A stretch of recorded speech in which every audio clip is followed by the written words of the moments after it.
بسم اللہ الرحمن الرحیم۔ السلام علیکم ورحمۃ اللہ وبرکاتہ۔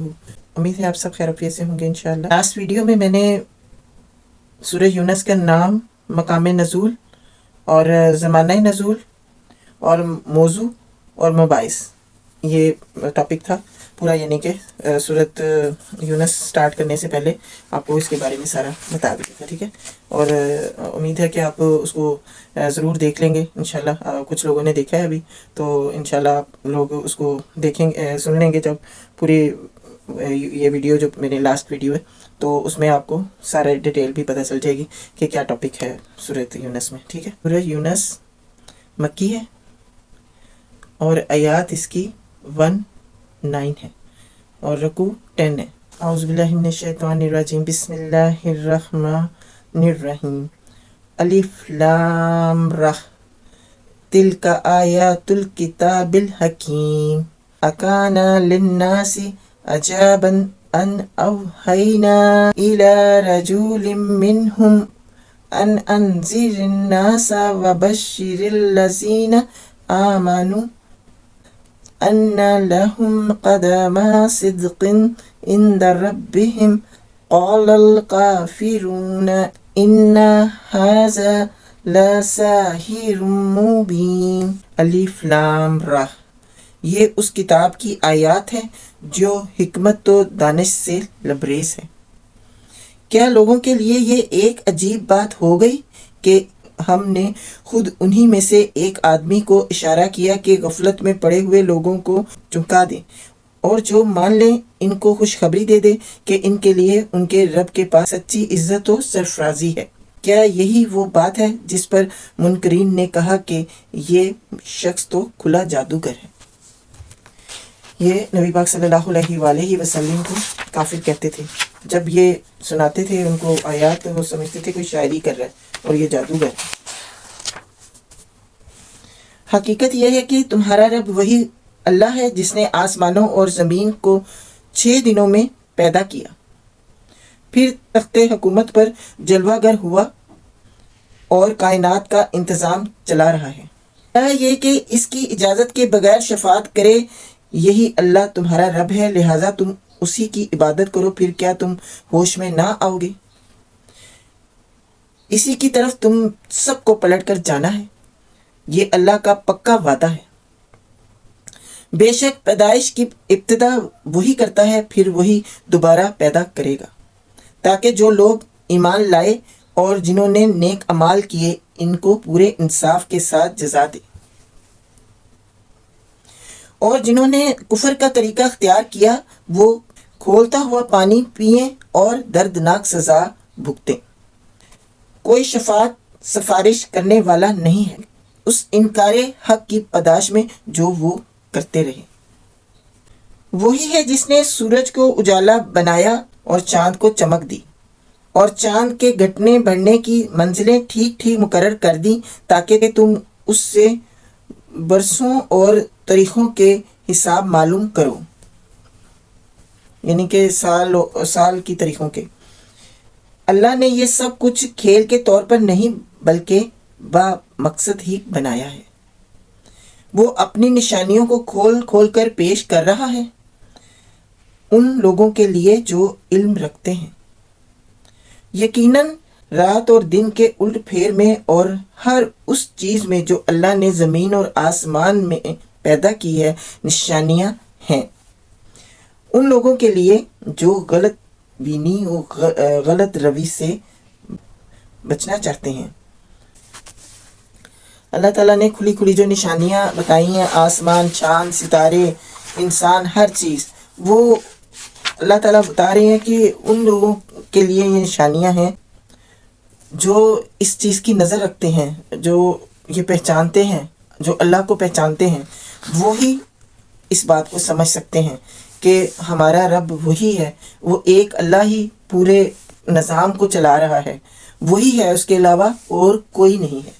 تو ہمیں یہ بات جو نظر رکھنے والے ہیں یہ بات اچھی طرح سمجھتے ہیں، اللہ تعالیٰ نے بتایا۔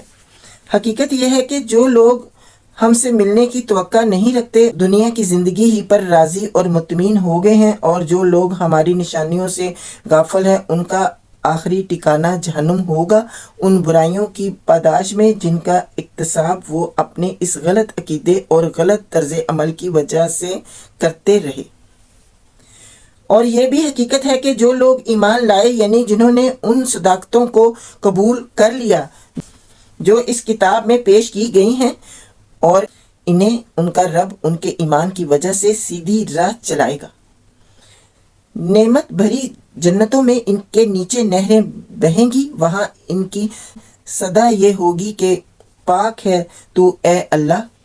ان کی دعا یہ ہوگی کہ سلامتی ہو، اور ان کی ہر بات کا خاتمہ اس پر ہوگا کہ ساری تعریف اللہ رب العالمین ہی کے لیے ہے۔ سبحان اللہ۔ بے شک اگر کہیں اللہ لوگوں کے ساتھ برا معاملہ کرنے میں بھی اتنی ہی جلدی کرتا جتنی وہ دنیا کی بھلائی میں مانگنے میں جلدی کرتے ہیں، تو ان کی مہلت عمل کبھی کی ختم کر دی گئی ہوتی، مگر ہمارا یہ طریقہ نہیں ہے، اس لیے ہم ان لوگوں کو جو ہم سے ملنے کی توقع نہیں رکھتے ان کی سرکشی میں بھٹکنے کے لیے چھوٹ دیتے ہیں۔ اللہ تعالیٰ ان کو چھوٹ دیتا ہے کہ لگے رہو، پھر جو بھٹکے ہوئے ان کو۔ پھر انسان کا حال یہ ہے کہ جب اس پر کوئی سخت وقت آتا ہے تو کھڑے اور بیٹھے اور لیٹے ہم کو پکارتا ہے، مگر جب ہم اس کی مصیبت ٹال دیتے ہیں تو ایسا چل نکلتا ہے کہ گویا اس نے کبھی اپنے کسی برے وقت پر ہم کو پکارا ہی نہ تھا۔ اس طرح حد سے گزر جانے والوں کے لیے ان کے کرتوت خوش نما بنا دیے گئے ہیں۔ لوگوں، تم سے پہلے کی قوموں کو جو اپنے اپنے زمانے میں برسرے عروج تھے ہم نے ہلاک کر دیا، جب انہوں نے ظلم کی روش اختیار کی۔ ان کے رسول ان کے پاس کھلی کھلی نشانیاں لے کر آئے، اور انہوں نے ایمان لا کر ہی نہ دیا، یعنی کہ ایمان ہی نہ لائے۔ اتنی نشانیاں اللہ کی دکھائیں، پھر بھی وہ ایمان نہ لائے۔ اس طرح ہم مجرموں کو ان کے جرائم کا بدلہ دیا کرتے ہیں۔ اب ان کے بعد ہم نے تم کو زمین میں ان کی جگہ دی ہے تاکہ دیکھیں تم کیسے عمل کرتے ہو۔ ٹھیک ہے، ان کی جگہ ہمیں جگہ دی نا اللہ تعالیٰ نے، کہ وہ تو چلے گئے، جو پچھلے لوگ تھے وہ چلے گئے، اب اس کے بعد ہمیں جگہ دی ہے ہمیں آزمانے کے لیے کہ ہم کیا کرتے ہیں۔ اللہ تعالیٰ ہم سب کو توفیق دے کہ ہم نیک عمل کریں، اللہ کی اس خواہش کو پورا کریں جو اللہ تعالیٰ قرآن میں چاہتے ہیں انشاءاللہ۔ جب انہیں ہماری صاف صاف باتیں سنائی جاتی ہیں تو وہ لوگ جو ہم سے ملنے کی توقع نہیں رکھتے کہتے ہیں کہ اس کے بجائے کوئی اور قرآن لاؤ یا اس میں کچھ ترمیم کرو۔ اے محمد صلی اللہ علیہ وآلہ وسلم، ان سے کہو میرا یہ کام نہیں ہے کہ اپنی طرف سے اس میں تغییر و تبدل کر لوں، یعنی کہ اس میں کوئی تبدیلی لے کے آؤں۔ تو نبی پاک صلی اللہ علیہ وسلم نے کہا کہ یہ میں نہیں یہ کر سکتا کہ میں اس میں کوئی تبدیلی لے کر آؤں، تو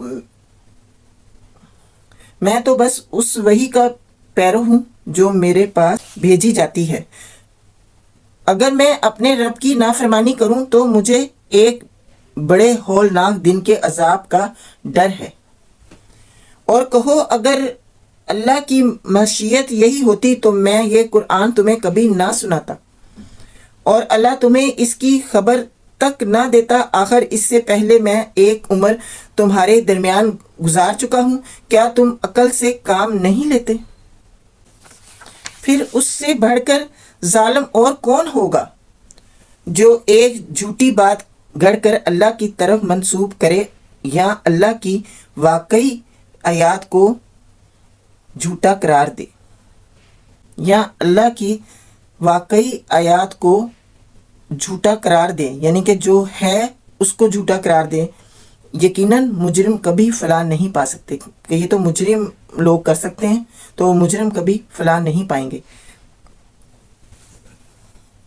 یہ لوگ اللہ کے سوا ان کی پرستش کر رہے ہیں جو ان کو نہ نقصان پہنچا سکتے ہیں اور نہ نفع، اور کہتے ہیں یہ ہے کہ یہ اللہ کے ہاں ہمارے سفارشی ہیں۔ اے محمد صلی اللہ علیہ وآلہ وسلم، ان سے کہو کیا تم اللہ کو اس بات کی خبر دیتے ہو جسے وہ نہ آسمانوں میں جانتا ہے نہ زمین میں؟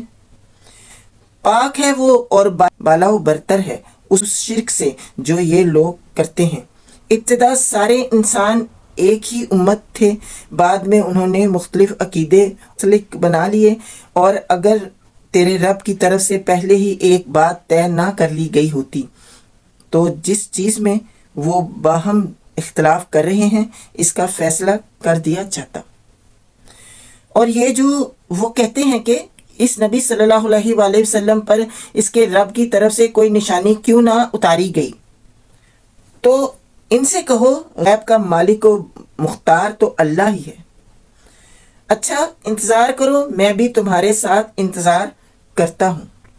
لوگوں کا حال یہ ہے کہ مصیبت کے بعد جب ہم ان کو رحمت کا مزہ چکھاتے ہیں تو فوراً ہی وہ ہماری نشانیوں کے معاملے میں چال بازیاں شروع کر دیتے ہیں۔ ان سے کہو اللہ اپنی چال میں تم سے زیادہ تیز ہے، اس کے فرشتے تمہاری سب مکاریوں کو قلم بند کر رہے ہیں۔ وہ اللہ ہی ہے جو تم کو خشکی اور تری میں چلاتا ہے۔ چنانچہ جب تم کشتیوں میں سوار ہو کر فرح و شادہ سفر کر رہے ہوتے ہو اور پھر یکا یک باد بخلف کا زور ہوتا ہے اور ہر طرف سے موجوں کے تھپیڑے لگتے ہیں اور مسافر سمجھ لیتے ہیں کہ طوفان میں گر گئے، اس وقت سب اپنے دین کو اللہ ہی کے لیے خالص کر کے اس سے دعائیں مانگتے ہیں کہ اگر تو نے ہم کو اس بلا سے نجات دے دی تو ہم شکر گزار بندے بنیں گے۔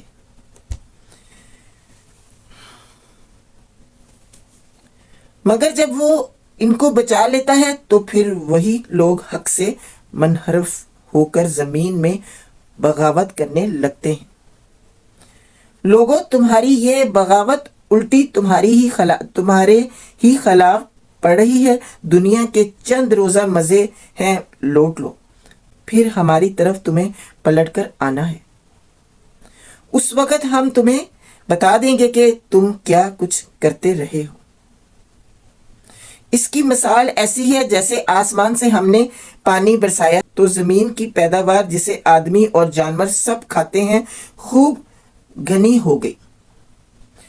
پھر آئین اس وقت جب کہ زمین اپنی بہار پر تھی اور کھیتیاں بنی سنوری کھڑی تھیں اور ان کے مالک سمجھ رہے تھے کہ اب ہم ان سے فائدہ اٹھانے پر قادر ہیں۔ یکا یک رات کو یا دن کو ہمارا حکم آ گیا اور ہم نے اسے ایسا غارت کر کے رکھ دیا کہ گویا کل وہاں کچھ تھا ہی نہیں۔ استغفر اللہ ربی من کل ذنب واتوب الیہ۔ اس طرح ہم نشانیاں کھول کھول کر پیش کرتے ہیں ان لوگوں کے لیے جو سوچنے سمجھنے والے ہیں۔ تم اس ناپائیدار زندگی کے فریب میں مبتلا ہو رہے ہو اور اللہ تمہیں دارالسلام کی طرف دعوت دے رہا ہے۔ ہدایت اس کے اختیار میں ہے، جس کو وہ چاہتا ہے سیدھا راستہ دکھا دیتا ہے۔ جن لوگوں نے بھلائی کا طریقہ اختیار کیا ان کے لیے بھلائی ہے اور مزید فضل۔ ان کے چہروں پر روح سیاہی اور ذلت نہ چھائے گی، وہ جنت کے مستحق ہیں جہاں وہ ہمیشہ رہیں گے۔ اور جن لوگوں نے برائیاں کمائیں ان کی برائی جیسی ہے ویسا ہی وہ بدلہ پائیں گے۔ ذلت ان پر مسلط ہوگی، کوئی اللہ سے ان کو بچانے والا نہ ہوگا۔ ان کے چہرے پر ایسی تاریکی چھائی ہوگی جیسے رات کے سیاہ پردے ان پر پڑے ہوئے ہوں۔ استغفر اللہ۔ وہ دوزخ کے مستحق ہیں جہاں وہ ہمیشہ رہیں گے۔ اللہم اجرنی من النار۔ جس روز ہم ان سب کو ایک ساتھ اپنی عدالت میں اکٹھا کریں گے، پھر ان لوگوں سے جنہوں نے شرک کیا ہے کہیں گے کہ ٹھہر جاؤ تم بھی اور تمہارے بنائے ہوئے شریک بھی۔